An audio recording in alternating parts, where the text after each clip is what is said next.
Hi, welcome back.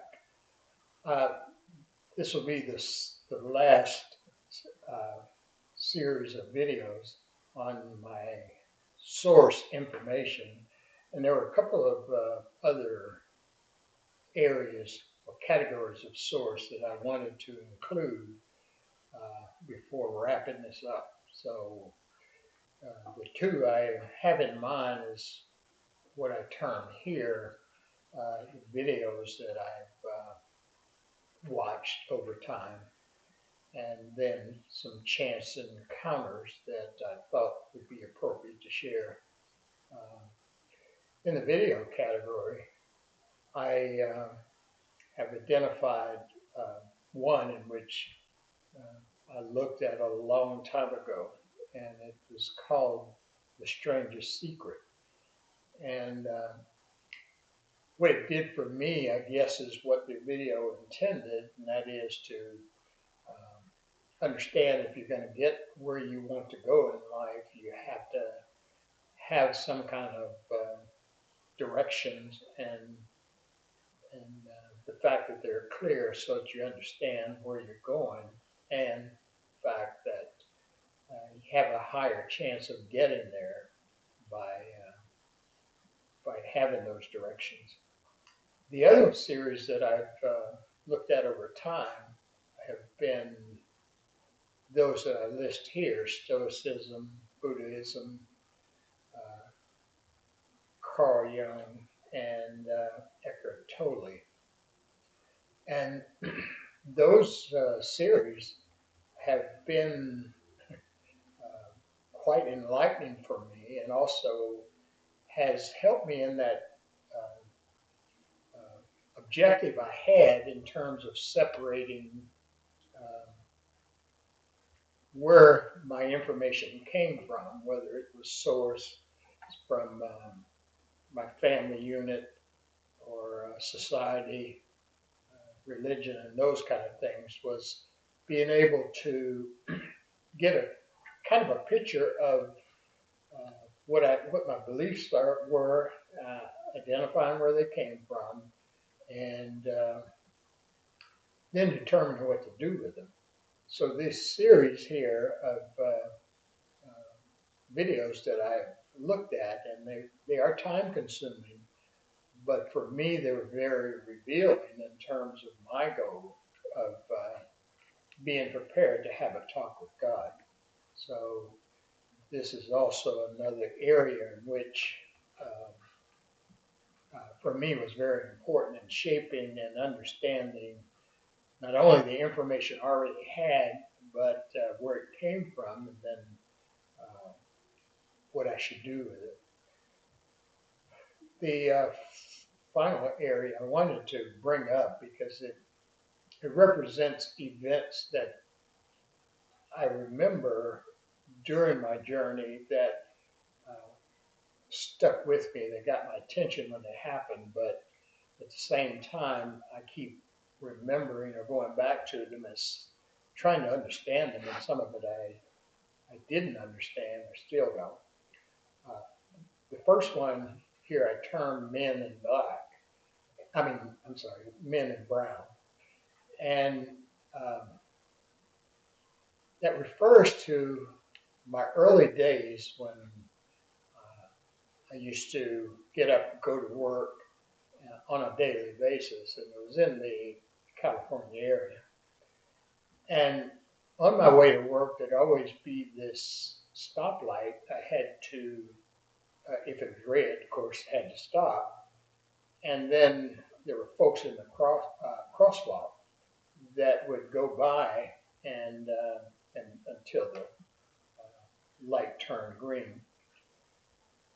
And during that time, occasionally, there were these group of men, maybe three, four, something like that, would cross by in brown suits. And I referred to them as iridescent suits. They were, to me, they stood out. And I never thought to make any kind of contact. It's just I saw them, noted them, And then a question arose in my mind who they were, but I never got an answer to that. Well, one day when I was uh, going to a training video, in fact, the one up top there, The Strangest Secret, there was a program that was going to be put on in a hotel uh, room. And I went, parked my car, and got out going into that event when one of these guys in a brown suit happened to be walking through the parking lot as I went into to see the video. And he commented to me at that time saying, uh, keep going, you're on the right track. And I was surprised that he said anything, but, and at the same time, I didn't have a comeback or a question or anything. I just experienced the event and he went on and I went on. But that uh, encounter stuck with me over the years, and I wish I uh, had been aware enough to have asked him who he was, and because he was very similar in the same dress as those guys that used to go across the crosswalk. So that was an event, or those two incidents were events that have stuck with me over the years that I've never had an answer for, but they were an experience for me. The other one, uh, kind of similar, but just the opposite, was a visit to my home in the afternoon when I just happened to be home because I had to let uh, some folks in who were doing renovation on my house. And, uh, and so while I was there, I heard this knock on the door and opened it up, and there's this woman that was there who asked if I had a typewriter. And to set the scene of where my house was, it was in a neighborhood. There was a railroad track. There were railroad tracks a block or so up, but there was no business or no anything. The main street was probably several blocks away on either side, and there was there wasn't a reason for her to have come to this house of mine at that time, and so I thought it was a little strange. But I did let her in while we were talking, and eventually she got to the point of asking me if she could pray on me. And she wanted to put her hand on my head and pray, and I said I was kind of uncomfortable with that. I didn't want to do it, but she asked again, and I finally insisted that's not what I wanted, and she accepted that and then left. But in the what she indicated was that she knew that something directed her down to this street of mine and to this house, and now she understood why. Well, I didn't, but accepted that. But again, one of those incidents that stuck with me, and I'm not sure um, even today what it meant, other than it happened. And then the final one was encounter with one of the authors of the books that I had in the previous video, and that was The Ultimate Frontier. And uh, it was the author, which I pronounced Ekla uh, Kashani. His name in this period of time was Richard Kinninger, but that name came from, according to him, uh, a prior incarnation in Egypt or that area. And so uh, in this journey he was on, he had a purpose, and the purpose is explained in the book and so forth. But he eventually established a community in, or a town in Illinois, called Stell. And I again had no conversation with him. I met him and just was a part of several others that came to see him. Uh, but if you looked at him, he's uh, unnoticeable, unrecognizable. He's just another person that was promoting his book and so forth. Again, I talked about the importance of that book that he wrote to me, but it was an encounter that um, I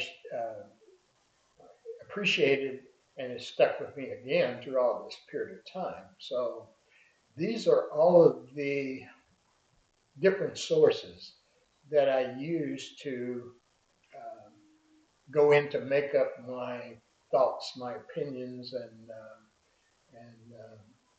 so forth, the viewpoints that I wanted to share with you because that's where all of it came from in terms of understanding my way of thinking.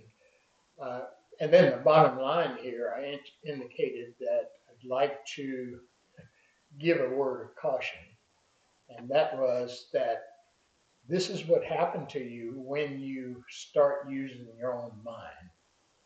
And it may not come out the same as mine, but at least the what has happened to me has made me uh, more firm in my self and my beliefs in life than anything else that I can think of ever would. And so that's the background for me in terms of all that I experienced and shared um, in preparing for this conversation that I wanted to have. And I had a lot of different experiences and understanding that needed to go through that process of understanding, uh, getting rid of those things that weren't lining up with truth and confirming those that were. And so that was my objective from the beginning in all of this, is uh, to get answers to that from a source that I could trust was representing God's will for us or for me. So this is the end of what I termed phase one, in which I was trying to set up all of the things that went into uh, determine what's driving me on this journey of mine of discovery in life. And that was all of the background information for it. But this journey of discovery that I've been on has exposed me to the good in life and also the bad and the evil in life. And I think I've experienced or understood both, and there's not. It was necessary for me to have that experience to understand, uh, begin to understand all that went into uh, direct my purpose in life. And so there have been some evil stuff in my life. There has been some good stuff, and to me, it was just necessary to go through all of it in order to get this clarity that I wanted in terms of my purpose in life.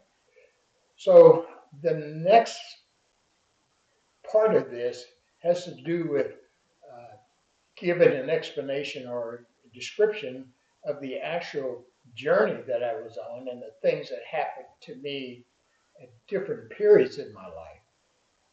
And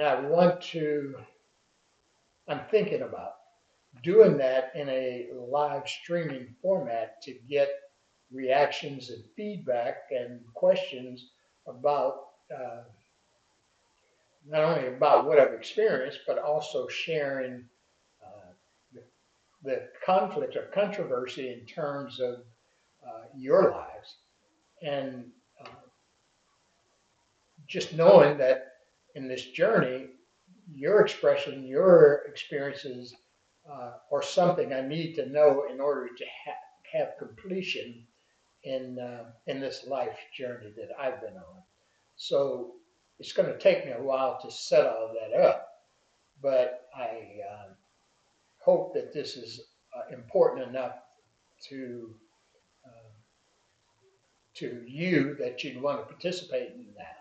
And if it is, I would just suggest you take a look at that first book that I had on the list, which is Jonathan Livingston Seagull, and kind of identify with how you see yourself in this journey of life that you're on. And it's an obvious hint that I saw myself as Jonathan Livingston, but remembering there's this flock that represents the community that goes in to uh, shape us in terms of who we are and what to expect, and also it protects us by uh, providing the information that has made them clear throughout their lives, and they're trying to share that with us. And so I thought it just might be important just to get an understanding of the rest of this journey and where it's going, and what has shaped your life, because I think that's important to understand too. So I'm hoping you will be a part of that process. Anyway, when I get it set up, then I'll provide some kind of notification that that next phase will have begun. So hopefully I'll see you then. Thanks again.